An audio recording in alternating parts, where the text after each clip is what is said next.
안녕하세요. 2차 관세법의 김보미입니다. 오늘 이 시간은 OT 시간에 이어서 관세법에 대해서 첫 번째로 공부해보는 시간을 갖도록 하겠습니다.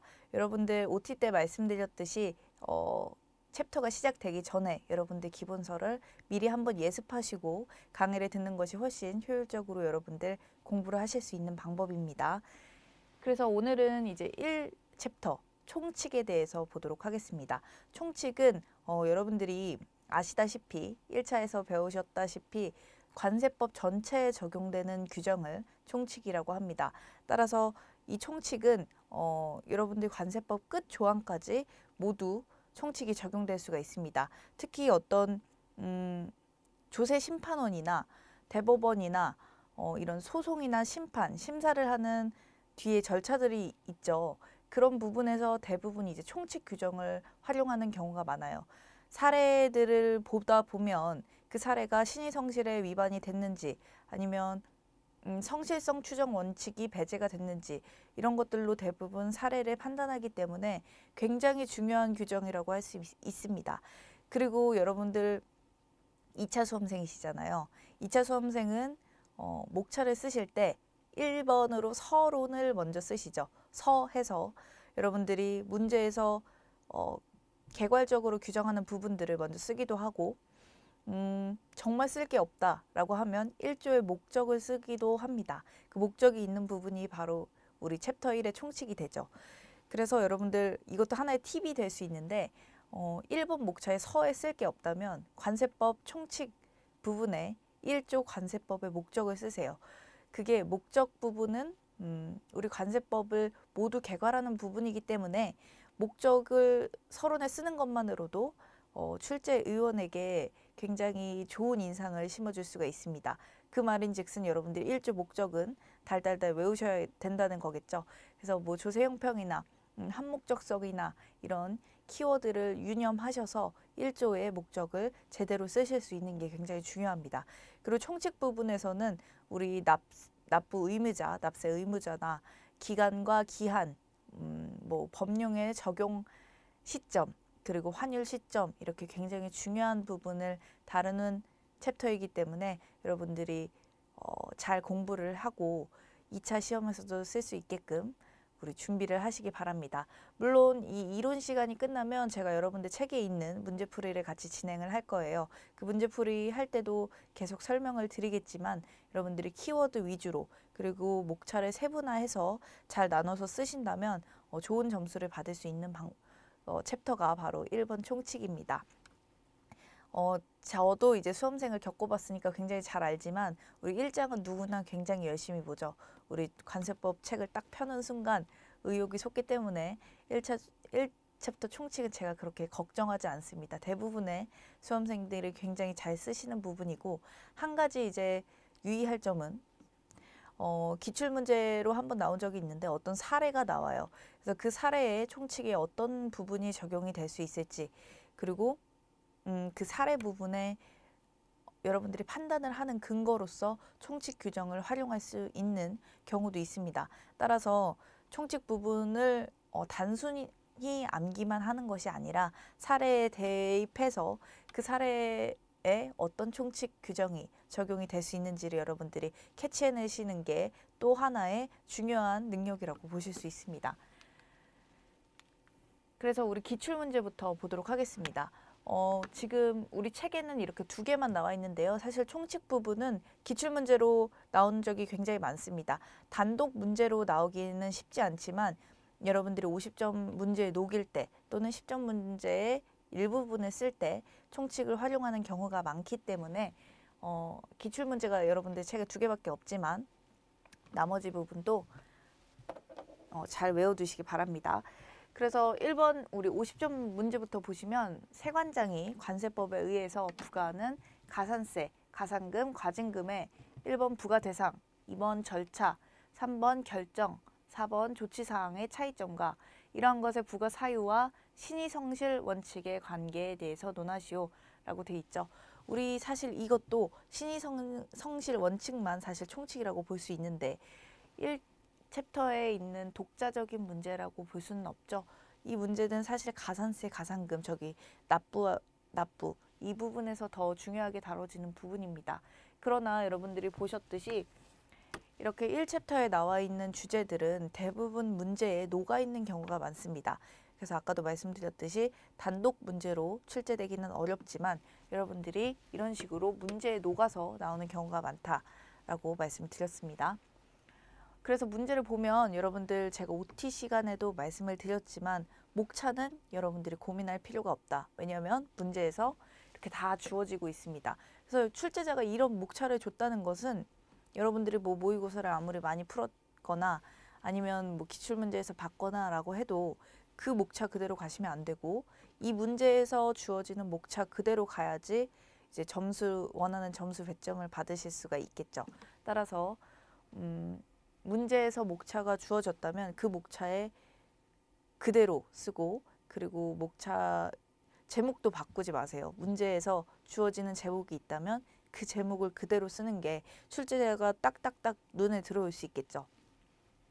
그래서 이번 문제도 1번, 2번, 3번, 4번 이런 식으로 정해져 줬기 때문에 굉장히 쉽죠. 그래서 처음에 대괄호 1번 해서 우리 로마자 1번 서를 쓰시고 그 다음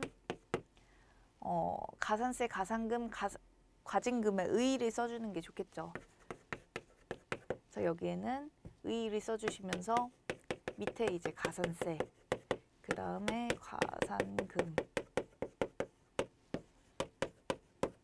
과징금 이런 식으로 소목차를 구성을 해주시는 것이 좋습니다. 여기에서는 의의만 딱 쓰시는 게 좋습니다. 왜냐하면 뒤에 목차에서 세세하게 물어보고 있기 때문에 이런 식으로 구성을 해주시면 되고요. 그 다음에 이제 문제에서 원하는 대로 쓰면 되겠죠. 부가 대상. 대부분 이제 부가 대상이 의의랑 겹치는 부분이 많을 것 같은데요. 부가 대상을 따로 이렇게 똑같이 가산금, 가산세, 과징금 이런 식으로 나눠서 써주시면 되겠죠.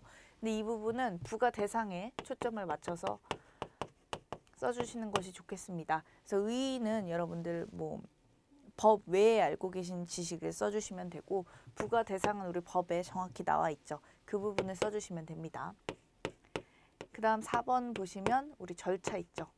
그래서 어떻게 우리 가산세나 가산금이나 과징금을 내는지 따로 세 개를 나눠서 써주시면 되겠죠. 절차는 뭐 세관장이 대부분 부가고지하는 방법으로 될 겁니다. 이걸 여러분들이 1, 2, 3 이런 식으로 나누시면 되겠죠. 그 다음 미납시 조치사항.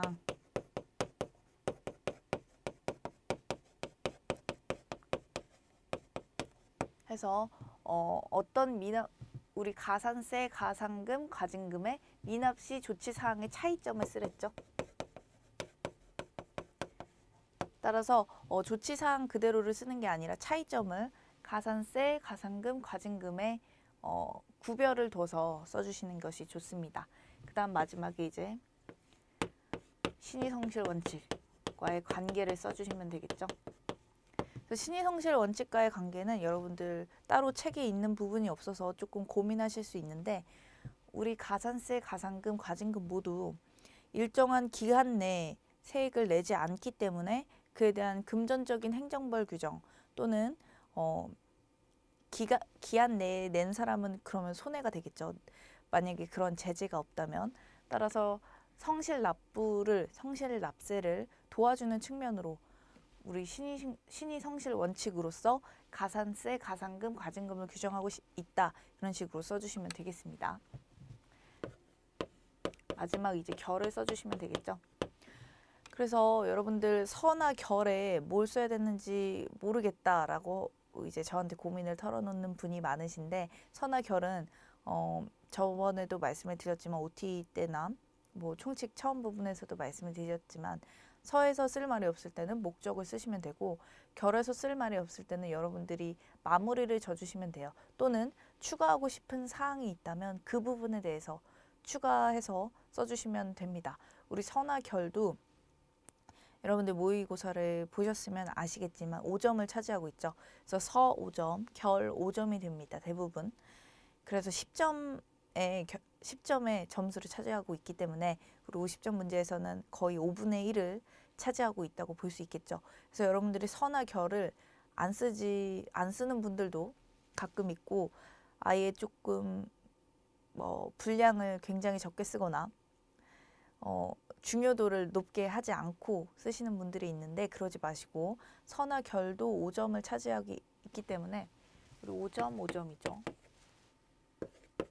이런 부분 주의해서 서나 결도 여러분들이 잘 써주시기 바랍니다.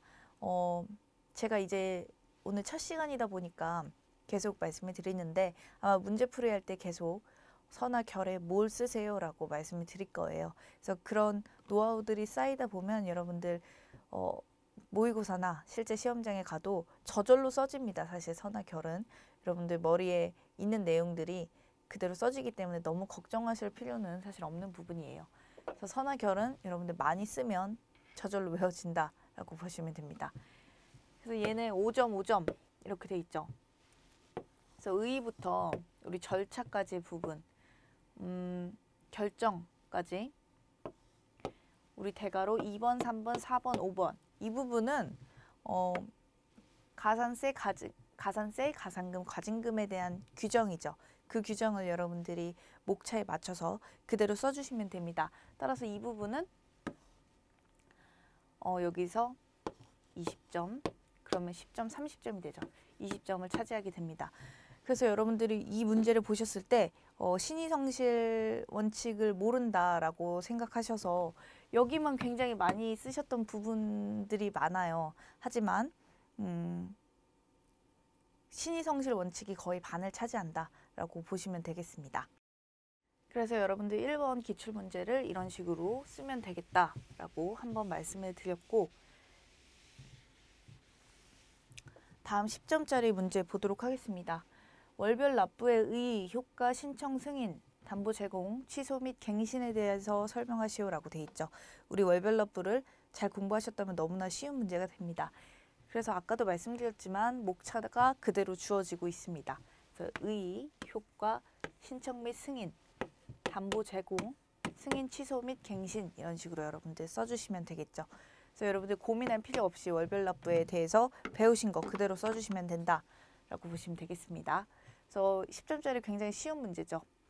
이 두 문제 다 사실 제가 관세사 시험을 볼 때 나온 문제라서 제가 시험장에서 풀었던 기억이 있는데 사실 저 50점짜리 문제는 저도 좀 당황을 했었어요.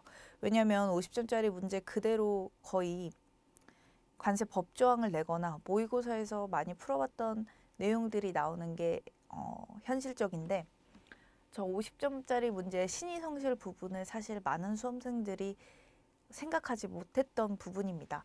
따라서 좀 당황하긴 했지만 내가 알고 있는 것 위주로 최대한 써야겠다라는 식으로 끝까지 포기하지 않았던 게 저도 좋은 점수를 받을 수 있었던 것 같거든요. 그래서 여러분들이 문제를 딱 보시자마자 이건 내가 모르는데 라는 부분이 있더라도 최대한 내가 아는 부분을 출제자에게 보여주는 것이 중요하니까 포기하지 말고 끝까지 써주시기 바랍니다.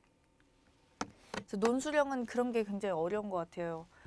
여러분들이 아는 건 따로 있는데 출제자가 내는 목차는 다르죠. 그래서 내가 아는 걸 출제자의 목차에 맞춰야 되는 게 조금 어렵긴 합니다. 그래서 이제 2차의 어려움을 표하는 수험생들이 많긴 한데, 여러분들이 그 과정을 이겨내야 이제 전문 자격사로서 관세사가 되실 수 있으니까 여러분들 공부를 열심히 하시면 녹이는 방법도 충분히 이제 노하우가 생기게 돼요. 그래서 그 부분은 지금부터 걱정하실 필요는 없고 무조건 이제 많이 써보는 것밖에 방법이 없습니다. 그래서 여러분들 모의고사나 또는 우리 책에 있는 문제들을 여러분들 나름대로 한번 써보시는 연습을 하는 게 굉장히 중요합니다. 그래서 우리 책에 있는 이론 부분부터 먼저 보도록 하겠습니다. 1번 보시면 관세법의 목적 있죠. 우리 관세법 1조에 나오는 부분이 바로 이 목적입니다. 그래서 아까부터 계속 말씀을 드렸지만 서에 쓸 부분이 없다면 우리 목적을 쓰시는 것도 하나의 방법이 될 수 있다라고 말씀드렸습니다. 그래서 관세법은 부가징수 및 통관을 적정하게 하고 관세 수입을 확보함으로써 국민경제 발전에 이바지함을 목적으로 한다라고 돼 있죠. 여러분들 1차에서 배우셨겠지만 키워드가 있죠, 여기. 그래서 통관의 적정성, 그 다음 수입의 확보, 그리고 마지막으로 궁극적인 목적인 국민 경제의 발전에 이바지함. 이 부분이 키워드가 됩니다. 따라서 저 부분은 토시 하나 틀리지 않고 여러분들 쓰셔야겠죠. 그 다음 2번 용어의 정의 있습니다. 제가 지금 PPT에는 여러분들 가장 중요한 수입만 띄워놨지만 여러분들 법조항에 보면 어때요? 2조에 보면 굉장히 많은 용어의 정의가 있죠. 수입뿐만 아니라 수입, 수출, 반송, 외국 물품, 내국 물품, 뭐 선기용품 이런 식으로 쭉 용어의 정의가 나열돼 있죠. 따라서 그 부분도 숙지를 하셔야 됩니다. 여러분들 그대로 쓰기는 굉장히 힘든 거 알고 있습니다. 그러나 이 수입 부분은 여러분들 그대로 쓰는 것이 중요하지만 수입 부분이 아닌 부분은 여러분들 책에 약간씩 이제 줄이 쳐 있죠. 그 줄 친 부분이 사실 키워드예요. 따라서 이제 키워드 위주로 여러분들 쓰시면 되고 너무 이제 법조항이랑 100% 똑같이 써야지 라는 강박관념을 가지실 필요는 없습니다. 물론 출제자가 100% 법조항을 쓰는 것을 가장 좋아합니다. 그리고 그게 궁극적으로 우리가 할 일이기도 하지만 관세법 수험생으로서 사실 관세법만 공부하는 건 아니죠. 따라서 뭐 부사의 토시 하나, 조사의 토시 하나 여러분들이 다 지키면서 외우시기는 어렵습니다. 그런 시험이면 사실 법조문을 주면 되잖아요. 또 여러분들이 관세사로 활동하실 때도 어차피 법조문을 옆에 두고 여러분들 일을 하시기 때문에 그런 조사나 부사를 토시 하나 안 틀리고 쓰는 게 사실 중요한 건 아닙니다. 그래서 여러분들 책에 있는 그 줄친 키워드 위주로 쓰라고 저는 항상 말씀을 드리는데 가장 이제 100% 쓰는 게 가장 좋긴 하지만 여러분들이 약간 모자라게 써도 된다.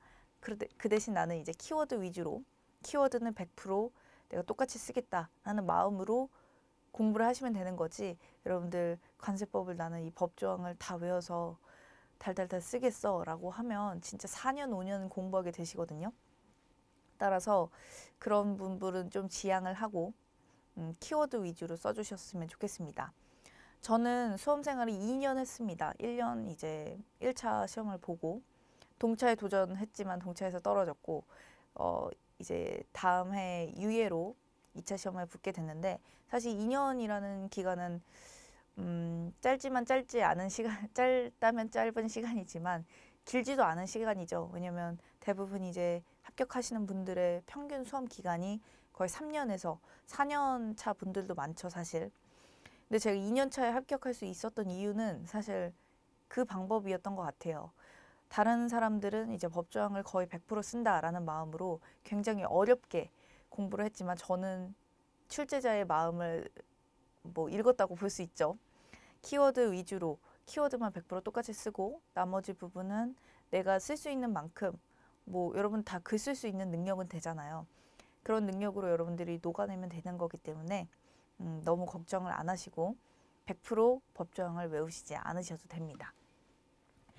그래서 조금 말이 길어졌지만 용어의 정의는 이 수입 부분은 여러분들 100% 외우셔야 됩니다. 굉장히 중요한 부분이기 때문에 수입은 100% 외우시지만 우리 그 밑에 부분 아까 말씀드린 수출, 반송, 뭐 내국 물품, 외국 물품 이런 것들은 여러분들이 키워드 위주로 외우시면 된다라고 설명드렸습니다. 그래서 제가 여기 이렇게 다른 용어의 정의도 숙지하라 라고 썼죠. 그래서 법 2조에서 수입이란 다음과 같다. 여기는 100% 외우라고 말씀드렸습니다. 굉장히 중요한 부분이죠. 왜냐하면 우리 수입 물품에만 관세를 부과하죠. 우리 관세법, 관세에 관한 법입니다. 그러나 수출 물품에는 관세를 부과하지 않고 수입 물품에만 관세를 부과할 수 있습니다. 즉 관세를 납부하는 대상이 바로 수입 물품이 되죠. 따라서 굉장히 중요합니다.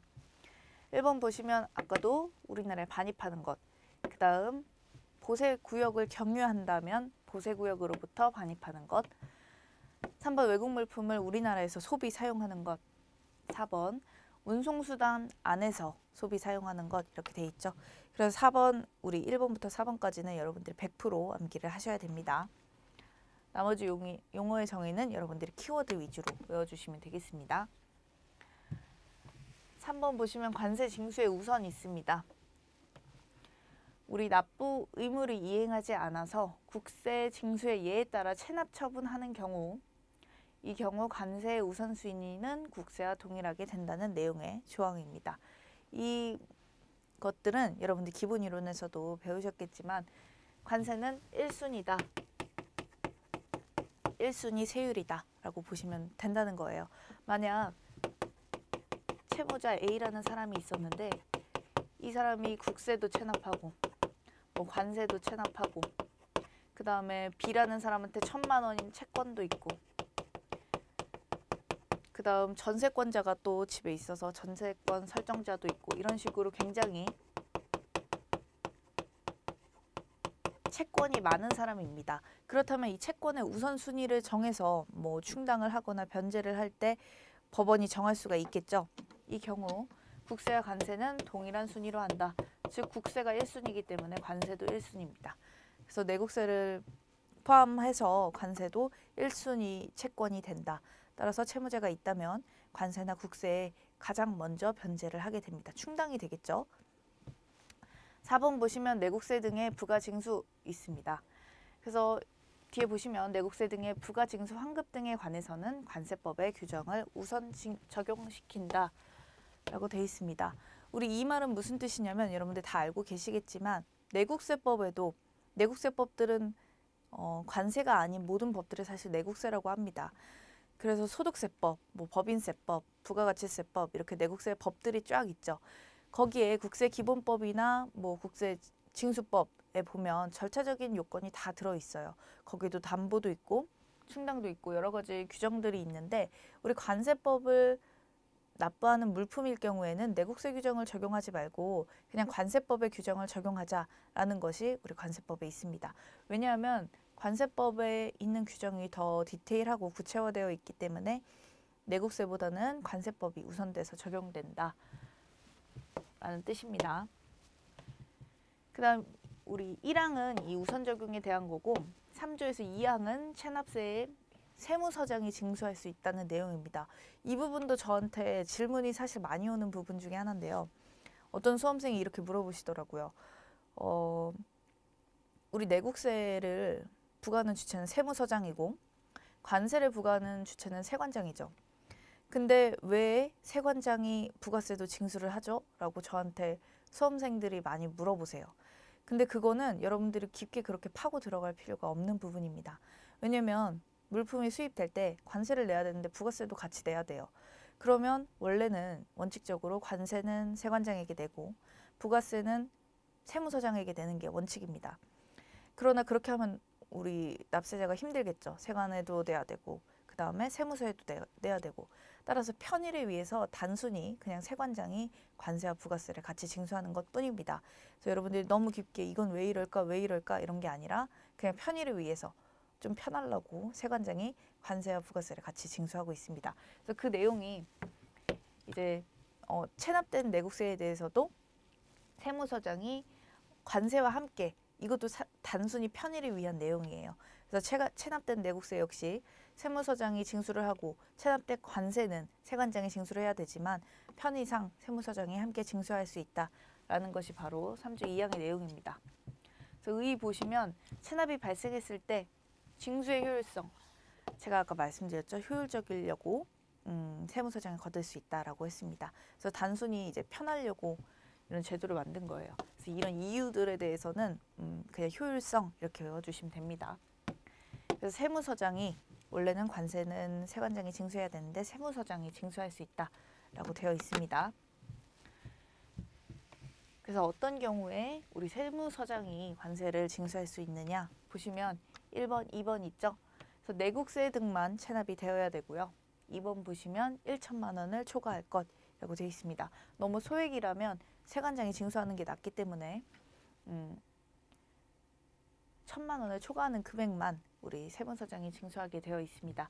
그리고 여기서 이제 주의하셔야 될 거는 모든 요건에 해당된다는 거죠. 그래서 1번, 2번 요건 선택적으로 해당하는 것이 아니라 모두 해당이 돼야 됩니다. 그래서 1번에도 해당되고 2번에도 해당돼야지 세무서장이 세액을 징수할 수 있습니다. 그래서 이 경우 세무서장이 체납세액 징수할 때 관세도 같이 징수한다라고 보시면 됩니다. 그 다음 밑에 보시면 예외 있죠. 여러분들 다 외우셨을 텐데 이 세 가지의 경우에는 세무서장이 징수를 할 수 없다. 왜냐하면 세관장이 징수해야 되는 중요한 부분이기 때문에 이렇게 세 가지는 징수를 할 수 없다라고 되어 있습니다. 그래서 세 가지도 여러분들 다 외우셨죠? 굉장히 중요한 부분이기 때문에 잘 쓸 수 있는 부분이어야 됩니다. 자, 외우라는 부분은 여러분들이 2차 시험생이기 때문에 답안지에 녹일 수 있어야 된다. 이 말과 똑같은 거겠죠. 그래서 여러분들이 단순히 그냥 외우는 게 아니라 답안지에 쓸 수 있다. 이 말을 저는 외우셨죠? 라는 걸로 이제 표현을 하고 있습니다. 따라서 여러분들 외우셨다 함은 모의고사 때 또는 여러분들 시험에 진짜로 쓸 수 있다 라는 말이 됩니다. 4번 보시면 절차 있죠. 그 세무서장이 어떻게 징수를 할 수 있을까요? 라는 절차에 대한 규정입니다. 그래서 조치는 우리 세무서장이 징수하는 경우에는 세무서장에게 우리 관세체납정리위원회에서 서면으로 요청을 하고 체납자도 우리 세관장이 아니라 세무서장이 징수를 할 거예요 라고 통지를 해주고 있습니다. 그 다음 세무서장은 징수를 하겠죠. 그래서 이렇게 징수를 한 경우에는 세관장에게 그 내역을 통보해 줍니다. 왜냐하면 원래 세관장이 거둬야 될 거였기 때문에 세관장에게 통보를 해주고 그 역시 또 체납자에게 통지를 해줄 수 있겠죠. 해줘야 되겠죠. 그래서 통보하여야 한다, 할 수 있다가 아니라 하여야 한다라는 규정으로 되어 있습니다. 그래서 여러분들 체납세액, 세무서장의 징수까지 보셨고요. 다음 보시면 법 적용의 원칙 등이라고 되어 있습니다. 우리 관세법의 5조와 7조, 5, 6, 7조에 대한 규정입니다. 그래서 5조 보시면 법 해석의 기준과 소급과세 금지. 우리 법 해석의 기준은 한목적성을 갖춰서 관세법에 공평하게 해석하는 것이 법 해석의 기준이죠. 그리고 소급과세 금지도 이미 납세자가 믿고 그거에 따라서 행동을 했다면 그것이 잘못됐더라도 소급해서 과세하지 않는다 하는 규정입니다.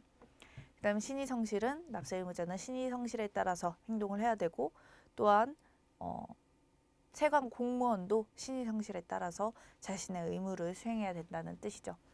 그 다음 3번 보시면 세관 공무원의 재량의 한계, 세관 공무원이 재량이 하도 많다 보니까 그 부분에 대해서 조금 제재를 할 수 있는 규정입니다. 그래서 재량권을 행사할 때는 일정한 한계를 두고 행사를 하여야 한다라는 것입니다. 밑에 3번 기간과 기한 있습니다. 우리 기간과 기한 부분도 여러분들 많이 외우셨죠? 기본서에 있는 부분 그대로 여러분들 다 쓸 수 있는 정도로 공부를 하셔야 됩니다. 그래서 기간은 우리 선의 개념이다. 그래서 일정한 기산일과 그 다음 마지막 종료일이 있는 것을 우리 기간이라고 하고요. 기한은 점의 개념이다. 그래서 기한은 어떠한 종료점까지만 있는 것을 우리 기한이라고 한다. 그래서 기간과 기한은 그런 차이점이 있다라는 것도 잘 알고 계시죠? 그래서 1번 보시면 원칙, 우리 관세의 납부 기한은 수리일로부터 15일이 원래 원칙입니다. 그러나 예외 규정이 굉장히 많고 중요하죠.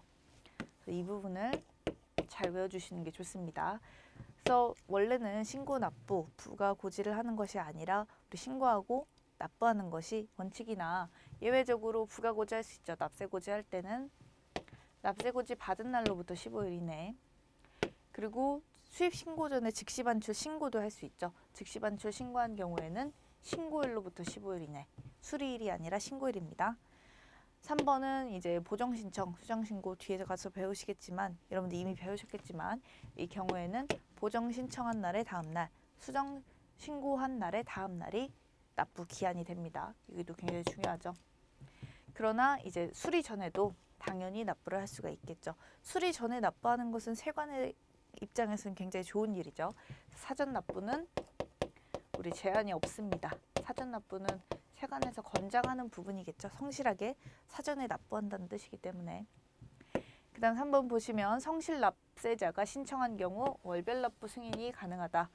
우리 월별 납부 승인은 말 그대로 월별로 관세를 모아서 그 달에 해당되는 세액을 관세를 한꺼번에 납부하는 것을 월별 납부라고 합니다. 굉장히 좋은 제도죠. 납세자의 입장에서는.